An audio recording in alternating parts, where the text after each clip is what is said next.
안녕하십니까. 2022년 7월 8일 새벽 모임 팩트 시작하겠습니다. 이준석 국민의힘 대표에 대한 징계 나왔죠. 6개월 당원권 정지 이렇게 나왔습니다.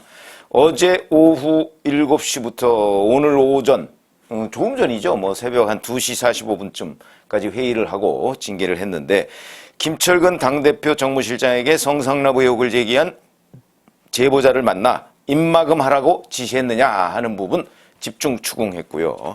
7억 원 투자유치각서의 존재를 이 대표가 언제 알게 됐느냐.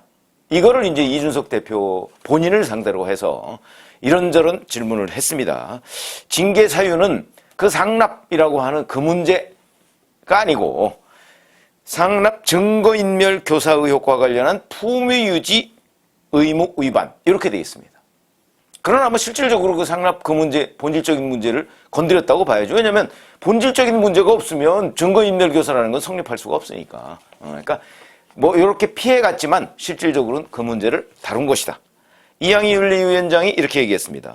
당원으로서 예의를 지키고 자리에 맞게 행동하여야 하며 당의 명예를 실추시키거나 국민 정서와 동떨어진 언행을 해서는 안 된다는 것에 근거했다. 윤리위는 사실 확인서의 증거 가치, 이준석 본인 및 당 전체에 미칠 영향, 당대표와 김철근 정무실장 간 업무상 지휘관계, 사건 의뢰인과 변호사의 통상적인 우임관계, 관련자들의 소명 내용과 녹취록, 언론에 공개된 각종 사실자료 및 정무실장의 지휘에 있는 김철근 본인의 일이 아님에도 불구하고 7억 원이라는 거액의 투자 유치 약속 증서의 작성을 단독으로 결정하였다고 믿기 어려운 점 등을 종합적으로 고려했을 때 이준석 당원의 우의 서명을 믿기 어렵다고 판단했다 이렇게 얘기했습니다. 자, 근데 이 문제와 관련해서 경찰 수사가 진행 중이죠. 근데 수사, 재판 이런 거와 무관하게 윤리위 자체적으로 사실상 재판을 한 셈입니다. 자, 이렇게 되니까 여기는 이제 이렇게 되면 국면이 바뀐다. 제가 이런 말씀을 드렸죠. 7월 7일 이전 국면과 이후 국면. 7월 7일 이전 국면은 진실공방의 국면이었다면 7월 7일 이후, 이제 오늘부터의 국면은 진실공방이 아니라 새로운 라운드가 시작된다. 제가 이렇게 말씀을 드린 적이 있습니다. 그 새로운 라운드는 여러 가지 갈래로 진행이 되는데 첫 번째는 우선 이 징계의 본질을 놓고 다툼이 계속될 겁니다. 우선 이준석 대표는 승복할 수 없다. 이런 입장을 이미 밝힌 적이 있죠. 그렇기 때문에 재심 청구를 할 거고요. 재심 청구가 받아들일 가능성 없다고 봐야죠. 그러나 재심 청구는 할 겁니다. 이렇게 돼서 또 며칠 흘러가고 그 다음에 이 문제와 관련해서 법원에 효력정지 가처분 신청을 낼 겁니다. 근데 효력정지 가처분 신청 지금까지의 관행으로 보면 이런 당 안의 일 이런 것들은요 대개 그 당의 권한 당원 당규 같은 걸 존중하게 돼 있습니다. 그렇게 판결을 내렸습니다. 그런데 자 집권당 대표에 대한 윤리위원회의 중징계 이거 처음 있는 일이거든요. 처음 있는 일이기 때문에 결과도 지금까지와는 같을 것이다 이렇게 예상하기 어렵다는 거죠. 그러니까 이 부분을 한번 들여다보죠. 법원이 이 가처분 신청에 대해서 어떻게 판단하는지. 만약에 이 가처분 신청을 법원이 받아들인다. 이게 유사한 게 윤석열 검찰총장 당시에 추미애 법무부 장관이 직무정지 2개월을 했었죠. 그 직무정지를 거부하면서 사실은 효력정지 가처분 신청. 그게 효력정지입니다. 그랬는데 법원이 받아들였죠. 그래서 며칠 만에 복귀한 거 기억나실 겁니다. 그와 유사하다 이렇게 얘기해요. 물론 검찰총장이라는 자리와 집권당 대표라는 자리는 다르지만 또 이게 김명수 법원 아닙니까? 그러다 보니까 사상 초유의 일이기 때문에 결과도 옛날에 이랬으니까 아마도 이렇게 될 것이다 라는 예측이 틀릴 수도 있다. 이렇게 얘기를 할 수가 있겠습니다. 자, 그런데 만약에 받아들여지면 이준석 대표가 바로 또 대표에 복귀하면서 이제 본질적인 문제로 들어가게 될 것이고 이렇게 되면 당은 완전 아수라장이 될 것이다. 두 번째, 만약에 안 받아들여지면 법원에서 가처분 신청을 안 받아들이면 그러면 이제 비대위냐 권한대행 체제냐 또 요걸 가지고 논란이 벌어질 겁니다. 국민의힘 당원을 보면요. 당대표가 고리되거나 최고위원회의 기능 상실 등 비상 상황이 발생할 경우 비대위를 둘 수 있다 이렇게 돼 있는데 자 우선 해석 문제가 있습니다. 대표에 대한 당원권 정지가 과연 고의냐, 고의. 그건 뭐 상식적으로 보면 고의는 아니죠. 고의는 그 자리가 비었다는 뜻입니다. 이거는 자리가 있긴 있는 건데 권한이 정지되어 있을 뿐이라는 거죠. 그런데 이거를 고의라고 해석을 해서 밀어붙이기에는 다소 무리인데 이렇게 얘기할 수는 있습니다. 최고위원회의 기능 상실.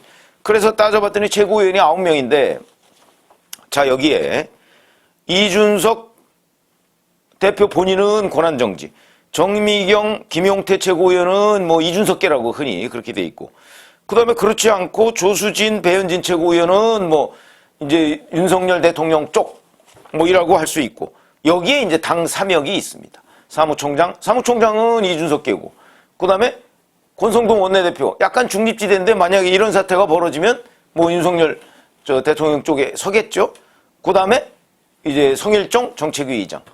그러니까 이게 이제 과거 그 홍준표 대표 체제를 무너뜨릴 때처럼 과반이 그 최고위원을 사퇴하는 일이 벌어지면 그러면 이제 최고위원 회의가 무너질 텐데 그러면 이게 최고위원의 기능 상실 이래서 비대위를 둘 수가 있거든요. 그러면 여기서 지금 사퇴할 사람이 누구냐? 아마도 권성동, 글쎄 뭐 성일종 정책위장은 좀 애매합니다. 권성동 원내대표, 조수진, 배현진 최고위원 아마 뭐 요 정도가 아닐까. 그렇게 되면 4명 그리고 이준석 대표 거리 이러면 또 뭐 비대위를 둘 수 있을 것으로 보입니다. 자 그렇게 돼서 이제 비대위를 또 밀어붙이려고 할 가능성이 있는데 뭐 이것도 굉장한 또 다른 여러 가지 논란을 불러일으킬 것이다 이런 것이고, 자 그 다음에 또 하나 이제 다른 국면으로 전개될 것이 있습니다. 그거는 당대표를 아예 조기 전당대회를 해서 당대표를 뽑느냐, 아니면 비대위 체제로 그냥 가느냐. 그런데 아까 제가 얘기했듯이 비대위 체제로 가는 것도 그러한 여러 가지 장애가 있고, 차기 당대표를 아예 조기 전당대회에서 뽑으려면 지금 이거는 당대표가 없어진 건 아니거든요. 있는데 그 권한이 정지됐을 뿐이지.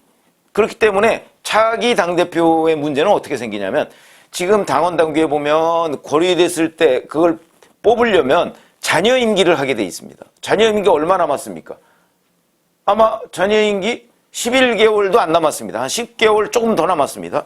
자, 이 정도를 남았는데 그 10달짜리 대표를 하려고 뭘 한다? 그거 아무 권한도 없는데? 뭐 이렇게 될 겁니다. 그렇기 때문에 그러지 말고 아예 이번에 그러면 당원 당규를 개정해서 잔여 임기 말고 새로운 2년 임기를 시작하는 대표를 뽑자. 이런 논란이 아마 또 윤핵관들 사이에서 있는 모양입니다. 저 그렇게 된다면 당원 당규를 또 바꿔야 됩니다. 그러면 이준석 대표가 그 권한 정지를 당한 상황에서 당원 당규를 바꿔서, 그것도 무리수죠. 바꿔서 차기 당 2년짜리 차기 당 대표를 뽑는다. 이준석 대표는 이렇게 그냥 그 자리에 있는데 권한만 정지됐을 뿐인데 이것도 또한 굉장한 그 논란을 불러일으킬 수 있는 얘기다. 이렇게 볼 수가 있고요. 자, 그렇게 되면 이게 이제 한두 달 사이에 이런 것들이 딱 정리될 수 있느냐?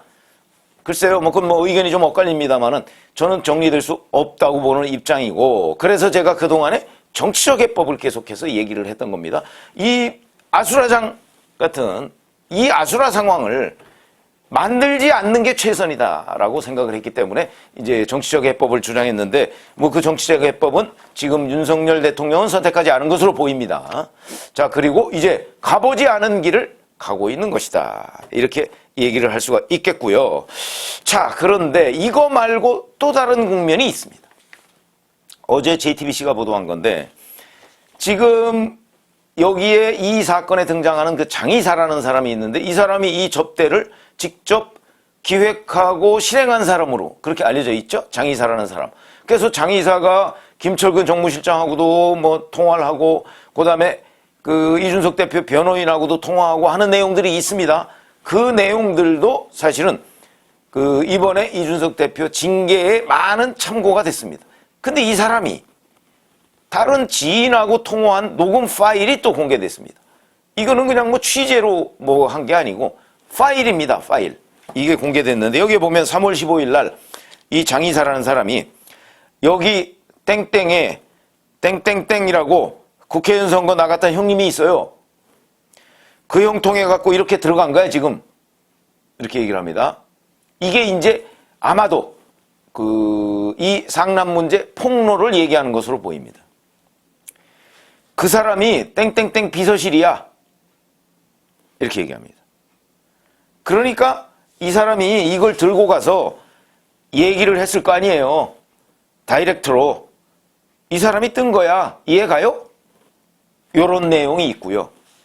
이게 이제 배후가 있다는 얘기죠. 땡땡땡 비서실. 뭐 윤석열 대통령 비서실이겠죠. 뭐 그런 얘기고, 이런 얘기, 이 윗선 얘기를 6월 30일 날 다른 사람하고 장 이사가 또 통화하는 데서도 윗선 얘기를 언급을 합니다.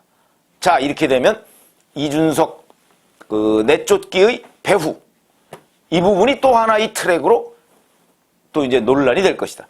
물론 뭐 이거는 김소연 변호사가 이렇게 얘기했습니다. 워낙 이 장이사라는 사람이 이 썰이라고 표현을 했더군요.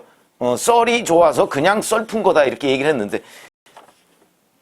글쎄요, 뭐 대통령 비서실, 그 다음에 누구누구, 뭐 국회의원 했던 누구누구, 이렇게 함부로 장이사라는 사람이 거론했을 것 같지는 않고요. 제가 보건대는. 이거는 어떤 식으로든 연결이 돼 있을 것이다 라는 관점에서 본다면 이 부분도 또 하나의 트랙으로 굴러간다. 아마 이 부분은 잘 아시다시피 뭐 윤석열 대통령에 대해서 비판적인 또는 윤핵관에 대해서 비판적인 언론 매체들 굉장히 많죠. 이 언론 매체들의 아주 좋은 사냥감이 될 것이다. 그것도 한쪽으로 또 이렇게 굴러가서 점점 더 커져가면서 논란을 빚을 것이다 하는 것이고, 또 하나의 트랙이 있습니다. 그거는 바로 경찰 수사죠. 경찰 수사 현재까지 뭐 6개월, 7개월 정도 하고 있다고는 하는데 이게 언제 어떻게 매듭될지 아무도 모릅니다. 그리고 이준석 대표 본인도 이 문제와 관련해서 경찰 수사를 아직 받아본 적이 없습니다. 그렇기 때문에 이 경찰 수사의 트랙, 이것도 굴러가는데, 만약에 경찰이 이준석 대표를 조기 소환해서 이 문제나 아니면 증거인멸교사 부분에 관해서 수사를 해서 정말 이준석 대표를 구속시킨다, 이런 것도 뭐 상상을 할 수가 있거든요. 그렇게 되면 이거는 또 다른 국면으로 가게 되죠. 그렇게 되면 이제 이준석 대표가 수사 국면에서 자기 방어를 하게 될 것이고, 그러면서 이제 또 나중에 뭐 기소를 하게 되면 또 기소 국면까지 넘어가서 이제 총력 방어전이 돌입하게 될 것이다. 이것도 또 하나의 트랙으로 굴러간다. 이건 현재 굴러가고 있습니다. 아직 이준석 대표를 경찰이 소환하지 않았지만 그런 문제가 또 하나 있고요. 자, 이런 것들이 다 끝나서 이준석 대표를 뭐 말문을 막았다, 예를 들어서 구속시켰다 뭐라고 했을 경우에 과연 그런 문제가 끝나느냐? 그건 아니죠. 또 그렇게 되면 또 재판 과정이 있고, 재판 과정에서 이준석 대표와 이준석 대표 측에 또 항변이 있을 것이고, 자, 이 과정에서 이제 이준석 대표로 일종의 상징되는 2030이라고 하는 세력들이 엄연히 존재합니다.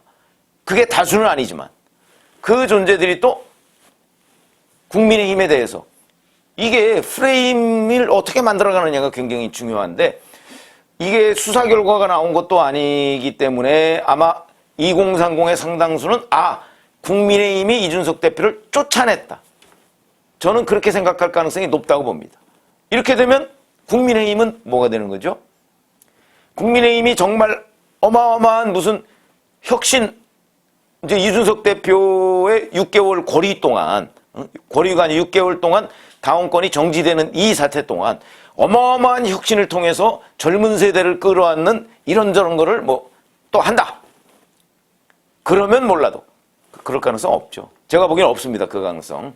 지금 현재 윤핵관이라고 하는 사람들이 뭐 장제원, 정진석, 뭐 그다음에 권성동 원내대표는 조금 좀 결이 다른 것 같긴 합니다만 뭐 결국은 이쪽 한쪽 편이라고 봐야 되겠죠. 이런 사람들, 뭐 이철규 뭐 이런 사람들 보면, 이런 사람들은 뭐 다시 뭐 예를 들어서 이준석 대표 그런 류나 아니면 민주당의 뭐 박지원 전 비대위원장 류나 이런 젊은 사람 누구를 기용해서 뭘 어떻게 이 당을 좀 재건하는데 이렇게 뭐 대들보로 쓰거나 뭐 그럴 가능성 저는 없다고 봅니다. 물론 앞으로 또 여러 가지 기획을 할 수는 있겠죠. 그러지 않는 한 이 당은 다시 옛날의 미래통합당, 자유한국당 이쪽으로 돌아간다는 생각을 적어도 청년층 상당수가 할 가능성이 매우 높다. 저는 그렇게 보거든요. 그렇게 되면 이게 과거 회기입니다. 과거 회기면 바로 전국 선거에서 4연패하고 나서 대선과 지방선거, 작년 4월 7일 보궐선거까지 따지면 3번을 연달아 이겼는데 그 이긴 거에 동의는 역시 젊은 층이 국민의힘에 관심을 갖기 시작했다 하는 측면인데 그 측면이 지금 사라져갈 위기에 있다는 거죠. 그 이 위기를 또 국민의힘이 어떻게 극복할 것이냐. 이것도 또 한 번 더 걸어가 보지 않은 길이다. 그게 다른 트랙으로 또 굴러갈 것이고. 자, 그리고 이준석 대표를 만약에 구속을 못했다. 경찰 수사로. 그런 상황이 벌어지면 또 그거는 별개의 아주 또 긴 투쟁 전선이 거기에 형성이 될 겁니다. 잘 아시다시피 이준석 대표 얼마나 빅마우스입니까? 방송, 신문, 언론 매체에서. 그 빅마우스가 나서서 이제 반윤석열 관련한 여러 가지의 말들, 그 뭐 주로 대선 때 뭐 같은 진영에서 선거운동을 했으니까 그런 여러 가지 얘기들, 윤핵관들의 행태들 뭐 이런 것들에 대한 이른바 이제 지리한 폭로전이 될 것이고 이 폭로전도 결국은 그러니까 윤석열 대통령 쪽과의 아주 오랜 싸움이 될 것인데 이 워낙 빅마우스이기 때문에 그 영향력 상당할 것이고요. 그것이 이제 아주 국민의힘에 좋은 영향을 미칠 가능성은 없죠. 그리고 그거야말로 아까 얘기했듯이 이제 반윤석열 그 성향을 띠는 유튜브 그다음에 언론 매체들의 좋은 먹잇감이 될 것이다. 그것도 또 별도의 트랙이다. 이렇게 말씀을 드릴 수가 있고요. 지금 뭐 이준석 대표 측에서 뭐 그냥 뭐 정통한 소식통들은 아니지만 뭐 신당 창당 얘기도 나오고 있습니다. 다 쫓겨났을 경우에. 자, 그렇게 되면 또다시 이제 이준석 대표를 중심으로 한 정치 세력. 뭐 그게 뭐 의석을 확보하거나 뭐 그럴 가능성이 있을지 없을지는 뭐 한 1년 10개월쯤 뒤에 1년 9개월쯤 뒤에 총선에서 나오겠지만 어찌됐든 간에 국민의힘의 대표까지 했던 사람이 나가서 무슨 청년정당 비슷한 걸 하나 만든다 했을 경우에 그것도 또한 파괴력이 있을 것이다. 그건 국민의힘에 굉장히 또 아픈 대목이 될 것이다. 그래서 이런 것들이 이제 새로운 라운드로 지금 대기하고 있습니다. 그래서 이제 예상됐던 거죠, 다. 아마 이런 것들을 윤석열 대통령 쪽이나 아니면 윤핵관 일부나 여기서도 다 검토를 했을 겁니다. 이준석 대표를 쫓아냈을 때 어떠한 문제가 있을 것이다 검토를 하고 나서 지금 이런 작전에 돌입했을 것이다. 저는 그렇게 이제 저희 경험상 그렇게 분석을 할 수가 있고요. 자, 그렇게 됐는데 그 분석이 윤핵관 측의 분석이 반드시 맞으리라는 보장은 없다. 의외의 변수들이 생긴다. 그게 아까 얘기한 뭐 윗선 논란이라든가 뭐 이런 것들입니다. 그런 것들이 생길 가능성이 있고 이게 어느 쪽으로 굴러갈지. 왜냐하면 제가 지금 말씀드린 트랙만 해도 여러 개가 지금 동시다발적으로 벌어지고 있기 때문에 어느 쪽 트랙이 대세를 장악할지. 자칫 잘못하면 이준석 대표가 피해자인 것 같은 이런 프레임으로 굴러갈 가능성도 없지는 않다. 여기까지 말씀을 드리고요. 자, 앞으로 뭐 이 부분에 관해서 제가 지금 말씀드린 큰 줄기 이게 하나하나가 전부 다 굉장한 뉴스를 만들어내게 될 것입니다. 고맙습니다.